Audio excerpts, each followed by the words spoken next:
the question asked is it permissible to take money for preaching Islam? As far as taking money for preaching Islam, it is mubah. Under normal conditions, it is mubah. It is permitted, neither it is mustahab, encouraged, neither it is discouraged, it is mubah. As far as taking money for preaching Islam can be divided into two broad categories. One is being an employee of a dawah organization where you're a full-time paid employee and they're giving you salary. As far as this is concerned, alhamdulillah, working for a dawah organization as compared to non-dawah organization which are halal, it is mustahab. If you're working for a dawah organization, it's mustahab. Only thing you should take care that the salary you're drawing should be what is your market value.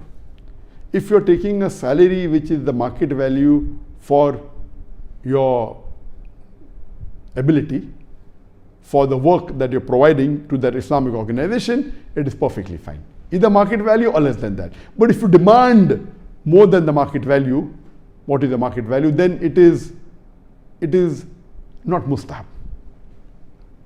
So my reply that though it is permissible, it is preferable to work for a dawah organization as compared to working for any non-Islamic organization which is halal. They may be dealing in biscuits or halal products, but it is not related with Islam, so it is preferable to work for an Islamic dawah organization as long as the salary you're drawing should be what is worth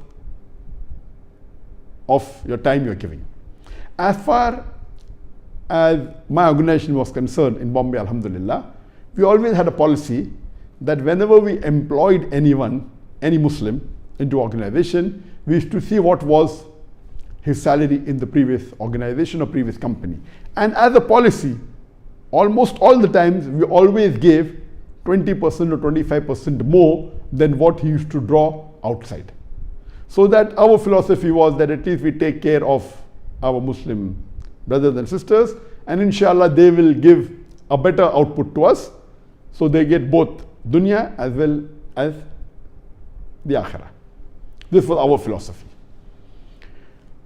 The caution to be taken is that many Muslim da'is, they start organizations and they are the head of the organization, they may be the president or the chairman, and there are few employees, and they decide the salary for the other employees, and they decide salary for themselves also. If you are the Amir of your organization and you are giving salary to yourself, this is very critical. For you to decide what is your salary, you have to be very careful. If you yourself, being an Amir, take much more than what you really deserve, then it is not advisable and it is not mustahab. So always I tell my students, and when I give dawah talks, that if you are the head of the organization and if you are taking the decision what should be the salary, and if you decide salary for yourself, you have to be careful that if you decide for yourself more than what you deserve, then your sawab would be reduced in the akhirah. As far as the other employees are concerned, your boss is giving you salary and your boss is the one who's deciding, and if he gives you more than what you deserve, alhamdulillah, as long as you're not demanding, he's giving you more than what you deserve, there is no problem at all. As a policy, as I told you, that we used to give more than what the market value is, so that our employees are happy and they're satisfied.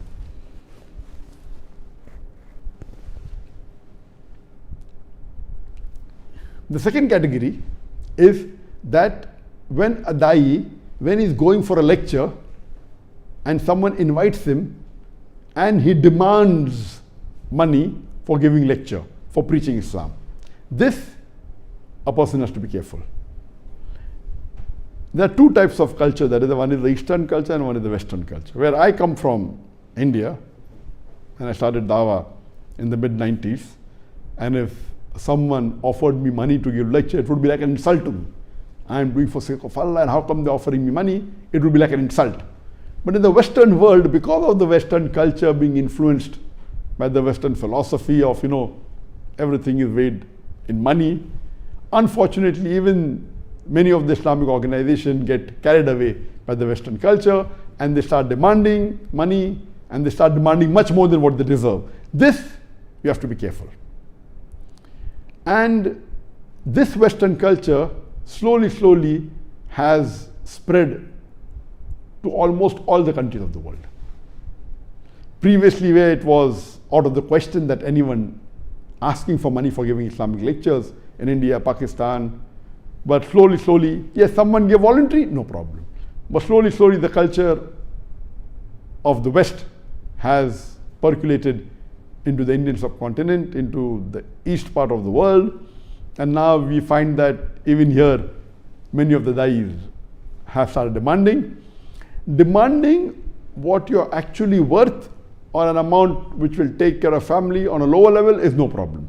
But demanding something much more and adding to it that I want this facility, I want a business class ticket, I want a first class air ticket, I want to stay in a 5-star hotel, and so much requirement is that this is not advisable and it's not encouraged. But unfortunately today we find in the Western world, more than 95%, according to me, of the da'is, they demand a money that if the money is not given, they will not come.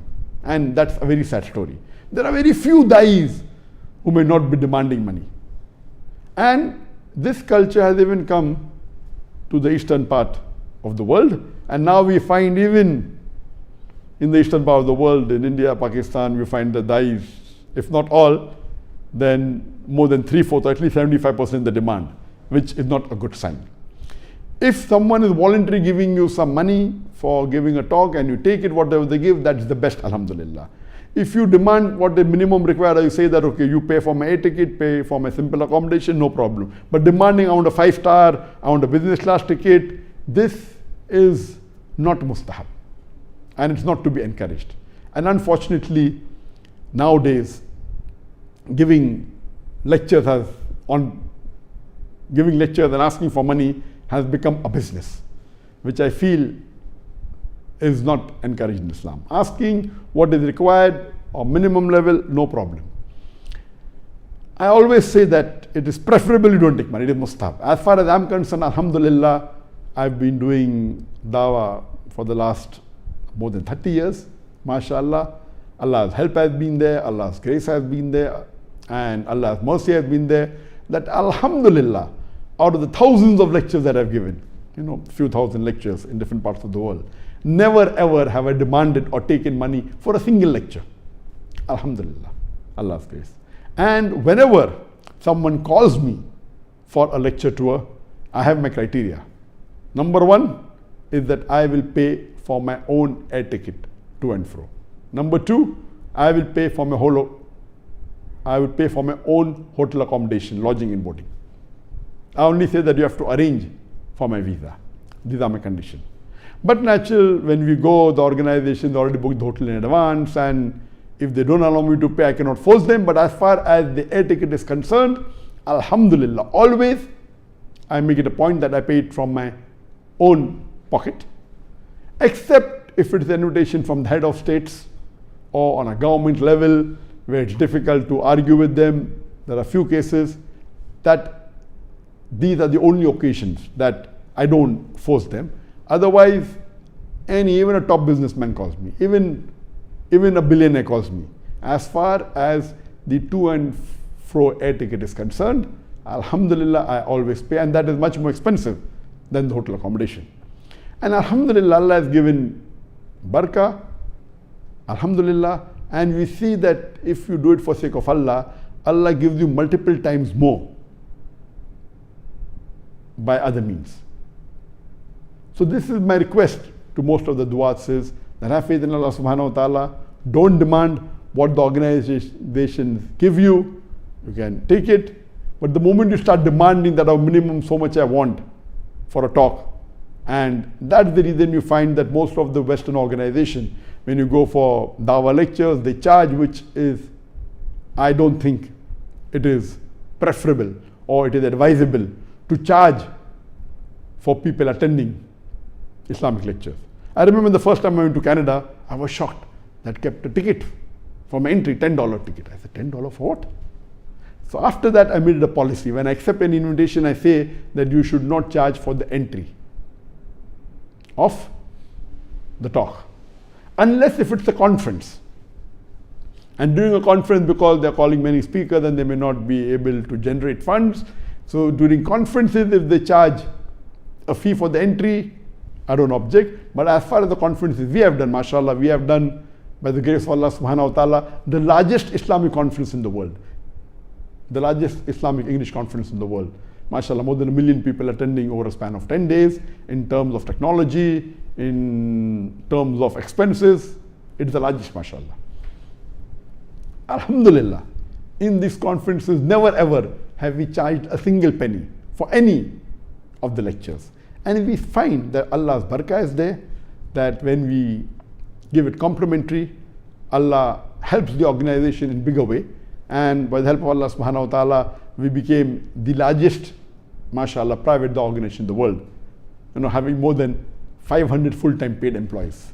When in Bombay, mashallah, our organization and the sister concern had 500 full-time paid employees. And mashallah, we had more than 10,000 volunteers in Bombay alone. And in other parts, we had more employees and more volunteers. So I believe that money, amongst the 10 important things, it is the least important, number 10. It's important, but in the top 10, it would come the last. Unfortunately, most of the Muslim organizations are so much bothered about the finances, how we're going to recover it. They're more bothered about recovering the money they spend. That's the reason the reach becomes minimal, audience becomes less, there's less barakah. So I personally prefer that for the Islamic lecture, there should not be any charge. And surely amongst the Muslim Ummah, there are various people who are big-hearted, who are willing to give donation. And by that way, you are most welcome to do the lectures. But if someone does keep a minimal fee because they cannot get donations, I've got no objection, but it should not be exorbitant.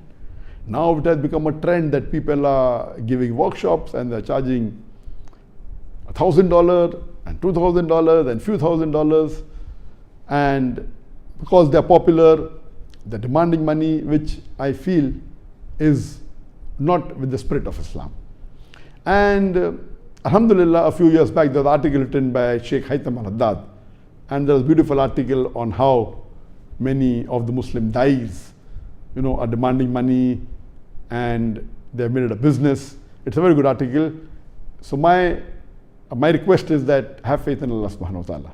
MashaAllah, He'll give you multiple times more. If you do for akhirah, Allah will give you akhirah and dunya also. If you do for dunya, you'll get dunya but not akhirah. So in short, taking money for preaching Islam within limits is permissible, but mustahab is not taking it all. If Allah has given you that ability, has given you the wealth, it's preferable not to take. But if someone takes, as long as it is within the limits, it is permissible. But see to it that don't exploit the people and the organization, and inshallah Allah will shower on you more blessings, inshallah. Hope that answers the question.